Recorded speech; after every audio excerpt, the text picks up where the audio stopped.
നേരിൻ വഴി തഞ്ചാലകവാതിൽ നീ ഇടനെഞ്ചിൻ തുടികളിൽ ഉണരും സ്വരമോ ആരോ വന്നു കൈയടിച്ചു കൈയടിക്കരുതെന്ന് പറഞ്ഞു. നിന്മലർവാടിയിലെന്നും എന്നാ പിന്നെ തുറക്കാലേ. സ്പർശനം ഓർക്കൂ ആ കരങ്ങൾ. ഇന്ന് എങ്ങനെ വീട്ടിൽ കയറും? എനിക്കൊരു പിടുത്തം കിട്ടണില്ല. കിട്ടും കിട്ടും. ഓക്കെ ഇനി ഒരിക്കും അല്ല എന്തെങ്കിലും പറയൂ. ഞാൻ കുറച്ചു നേരം ഒന്ന് കളിപ്പിക്കട്ടെ. എന്താ ആരാണ് തൊട്ടത്? ഇപ്പൊ ഈ സ്പർശം ഇതിനു മുമ്പ് അനുഭവിച്ചിട്ടുണ്ട്. അതെ, ഇല്ല, ഈ സ്പർശം ഇതിനു മുമ്പ് അനുഭവിച്ചിട്ടില്ല. ഞങ്ങളൊന്നൊരു ചാൻസ് കൊടുക്കാം നമുക്കൊന്ന് അല്ലേ? അതെ. എന്നാ എന്തെങ്കിലും ഒരു ക്ലൂ താ. ക്ലൂ ഒന്നുമില്ല. വേറെ എത്രയോ സ്ഥലമുണ്ട് തോടാ. എനിക്ക് ഒരു പിടുത്തവും കിട്ടണി. ആരാന്ന് മനസ്സിലായി? ഇല്ല ഒരു കൊല്ലും തട്ടിക്കളയും. ഇങ്ങനെ ചെയ്യുന്ന ഫ്രണ്ട്സ് ആരെങ്കിലും ഉണ്ടോ എനിക്ക്? ഓക്കെ, എന്ത് ചെയ്യാൻ ഇങ്ങനത്തെ ഒരു ഫ്രണ്ട് ആയി പോയി. ആണോ? ഓക്കെ, ഇതെനിക്ക് മനസ്സിലായി ആരാണ്. ഒന്ന് പറഞ്ഞെന്നാ. എന്റെ ജീവന്റെ ജീവനായ പറഞ്ഞോ. എന്റെ ജീവന്റെ ജീവനായ ജീവന്റെ ജീവനായ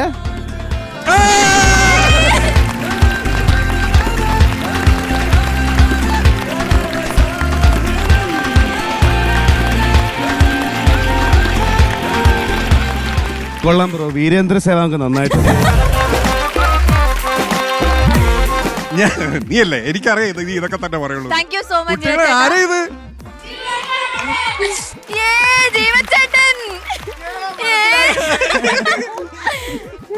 അല്ല, എനിക്ക് ചിരിയൊന്നും അറിയോ? എന്റെ ജീവന്റെ ജീവനായ എന്നാലും ഡൗട്ട്. ബാക്കി ഇനി അഴിച്ചിട്ട് പറയാം. ജീവന്റെ ജീവൻ മുഖം കണ്ടിട്ടാ ബാക്കി. എന്നാലും എങ്ങനെ മനസ്സിലായി? ഏത് തൊടല്ല മനസ്സിലായത്? അതായത് നമ്മള് വീട്ടിലിങ്ങനെ ഇടയ്ക്ക് കൂടും. അതെ. അപ്പൊ ആ സമയങ്ങളില് ഈ വക പരിപാടികളൊക്കെ ഉണ്ട് ഇടയ്ക്ക്. ഈ കാലിന്റെ പരിസരത്തൊക്കെ പിടിച്ചത് ഈ മനുഷ്യനാണെന്ന് എനിക്കറിയാം. അത് ഞാനല്ല, ഈ വൃത്തികെട്ട കൈ ഞാൻ എന്റെ മറവില് ജീവചേട്ടാ, എന്തോ ഷാനിക്കയെ കുറിച്ച് എന്തെങ്കിലും രണ്ട് വാക്ക് ഈ ഫ്ലോറിൽ വന്ന് പറഞ്ഞിട്ട് പോയെ. ഷാനിക്കയെ കുറിച്ച് ഞങ്ങൾക്ക് അറിയാത്ത എന്തെങ്കിലും പറയോ? നിങ്ങൾക്ക് അറിയാത്ത ഒന്നും ഇത്രയും ആൾക്കാരുടെ മുമ്പിൽ ഈ ലോകത്തോട് വിളിച്ചു പറയാൻ എനിക്ക് പറ്റില്ല. അതെ, അത് ആ രഹസ്യം ഞങ്ങളിൽ തന്നെ മരിക്കട്ടെ. ഒരാൾ അറിയാൻ ഞങ്ങൾ അനുവദില്ല. കാര്യം നിങ്ങൾക്കൊക്കെ ഷാനിക്കയെ ഭയങ്കര ഇഷ്ടമാണല്ലോ.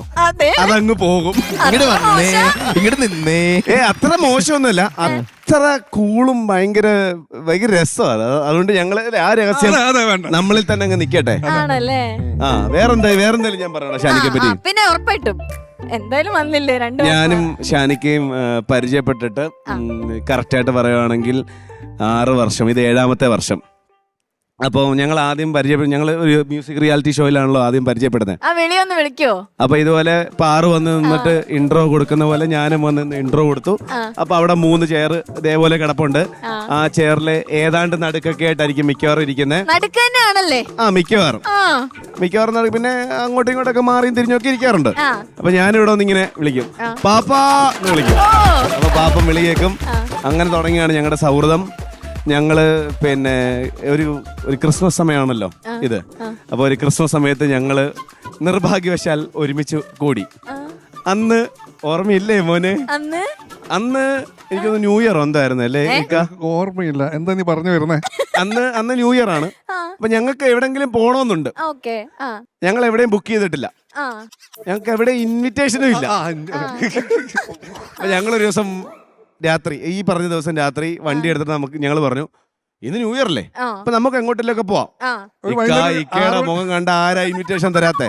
കൂട്ടത്തി ഞാനും കേറുന്നു. അപ്പൊ ഞങ്ങളിങ്ങനെ ആത്മകഥാതം പറഞ്ഞു, ഇപ്പോഴാകുമ്പോ പ്രോഗ്രാം ഒക്കെ നല്ല ഹിറ്റ് ആയിട്ടിരിക്കുക, നമുക്ക് പോയി നമ്മുടെ മുഖം ഒന്ന് കാണിച്ച് ഇതാണ് ഇൻവിറ്റേഷൻ എന്ന് പറഞ്ഞാലോ. കാരണം പല സ്ഥലങ്ങളിലും ഞങ്ങളുടെ മുഖങ്ങൾ ഉപയോഗിച്ച് കാര്യങ്ങൾ സാധിച്ചെടുത്തിട്ടുണ്ട്. ആ ഒരു എക്സ്പീരിയൻസിൽ ഞങ്ങൾ പറഞ്ഞു, ഈ ന്യൂ ഇയർ നമ്മളുടെ മുഖം നമ്മളെ നിരാശപ്പെടുത്തത്തില്ല, ഇല്ല നമുക്ക് പോവാന്ന് പറഞ്ഞു. എന്തിനേറെ പറയുന്നു. എന്നിട്ട് ഞങ്ങൾ ഞങ്ങളുടെ ഫ്ലാറ്റിൽ നിന്ന് ഇറങ്ങി. ഞങ്ങള് ഹോട്ടലിന്റെ പേര് പറയുവാണെങ്കിൽ ഞങ്ങള് പിന്നെ 4 പോയിന്റ് ഷെറട്ടണിൽ പോയി. ആദ്യം സോറി സാർ, ഇവിടെ ബുക്കിംഗ് ഫില്ലാണ്. ഞങ്ങൾ പറഞ്ഞു Popcorn. "Okay, എന്തെങ്കിലും ഇല്ല സാർ ഇവിടെ ഇല്ല സാർ. അങ്ങനെ ഞങ്ങൾ അവിടെ നിന്ന് ഇറങ്ങി. അപ്പൊ ഞങ്ങൾ എന്നിട്ട് നേരെ ടോണിക്കോല് പോയി. ഞങ്ങൾ വിചാരിച്ചു അവിടെ അത്യാവശ്യം ക്രൗഡും കാര്യങ്ങളൊക്കെ ഉണ്ടാവുമായിരിക്കും. ഒരു പട്ടി പോലും ഇല്ലായിരുന്നു. ഇടയ്ക്കിടയ്ക്ക് വിളിച്ചു ചോദിക്കുന്നുണ്ട് ഈ ഹോട്ടലിൽ കഴിഞ്ഞ ഏറ്റവും നല്ല ന്യൂ ഇയർ സെലിബ്രേഷൻ ടോണിക്കോയിൽ ഇന്ന് നല്ല ന്യൂ ഇയർ സെലിബ്രേഷൻ ഉണ്ട്. അപ്പൊ ഞങ്ങൾ അവിടെ ചെല്ലുമ്പോൾ ഞങ്ങൾ രണ്ടുപേരും പിന്നെ അവിടുത്തെ സ്റ്റാഫുകളും വേറെ 4 പേരും അല്ലാതെ വേറെ ആരുമില്ല. സാധാരണ ദിവസം വന്നാൽ നന്നായി, നമുക്ക് ഒരുമിച്ച് അങ്ങ് ആഘോഷിക്കാം. അങ്ങനെ ഞങ്ങൾ പറഞ്ഞു ഇനി ചിലപ്പോൾ ഈ കാക്കനാട് സൈഡ് ആയതുകൊണ്ടായിരിക്കും നമുക്ക് നേരെ എടപ്പള്ളിയിലേക്ക് പോവാം.